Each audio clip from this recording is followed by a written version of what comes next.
관절경 수술의 경우에는 발목 앞쪽으로 두 군데 절개를 1cm 정도 시행해서 관절경을 삽입하게 됩니다. 삽입한 이후에는 봉합할 인대를 찾아서 피부 아래쪽으로 인대를 봉합하는 형식으로 수술이 진행됩니다. SNU 서울병원. 안녕하세요. SNU 서울병원 족부전담팀 박기령 원장입니다.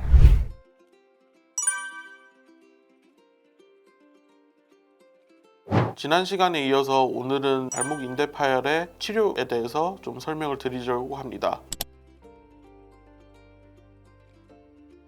대부분 수술이 필요한 경우는 잘 없습니다. 하지만 보존적 치료가 가능하다고 해서 아무것도 하지 말라는 뜻은 아닙니다. 그럼 보존적 치료에는 어떤 것들이 있을까요? 프라이스 프로토콜이라고 얘기를 하는데, P는 프로텍션이라고 해서 방기부스 등으로 보호를 하게 되고, R은 레스트가 되겠습니다. 충분한 휴식을 취하는 것이 중요하겠고, I는 아이스입니다. 냉찜질을 해주는 것이 중요하겠으며 온찜질을 하셔서는 안 됩니다. 컴프레션, 이제 방기부스를 하면서 압박을 하여 부종을 제거하는 데 도움을 주게 됩니다.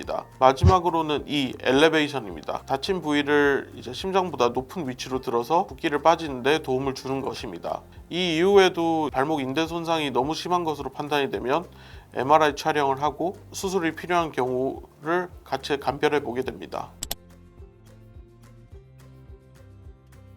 대부분 외측 인대가 다치게 되는데, 이제 정거비 인대가 가장 흔하게 다치게 됩니다. 정거비 인대의 완전 파열이 일어나는 경우 자연적으로 회복할 수 있는 가능성이 있기 때문에 반드시 수술이 필요한 것은 아닙니다. 하지만 보존적 치료 이후에도 완전 파열된 정거비 인대가 역할을 하지 못한다면 수술이 필요할 수도 있습니다. 외측 3개와 내측 1개의 인대 외에도 경골과 비골을 이어주는 경비인대라는 인대가 추가로 있게 되는데, 파열이 되면 경골과 비골 사이에 간격이 벌어질 수가 있기 때문에 동반된 골절인지 철저하게 확인이 필요하고, 이런 경우 조금 더 적극적으로 수술이 필요한 경우도 있습니다.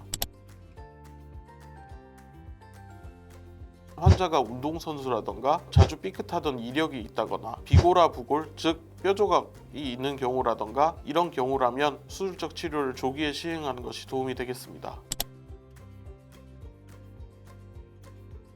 절개형 수술이 있겠고 관절경 수술이 있겠습니다. 절개형 수술의 경우에는 외측 인대 부분을 절개하여 눈으로 인대를 보면서 봉합을 시행하게 되고, 관절경 수술의 경우에는 발목 앞쪽으로 두 군데 절개를 1cm 정도 시행해서 관절경을 삽입하게 됩니다. 삽입한 이후에는 봉합할 인대를 찾아서 피부 아래쪽으로 인대를 봉합하는 형식으로 수술이 진행됩니다. 왜 관절경 수술을 하나요? 관절경 수술을 한다면 절개 자체를 줄일 수 있고 회복도 더 빠르다고 보고 있기 때문에 최근에는 관절경 수술도 많이 시행하고 있습니다. 관절경으로 확대되어 보이는 인대를 보면서 봉합을 직접 할 수가 있기 때문에 기존 절개형 수술에 비해서 조금 더 단단한 형태로 봉합을 할 수 있게 됩니다.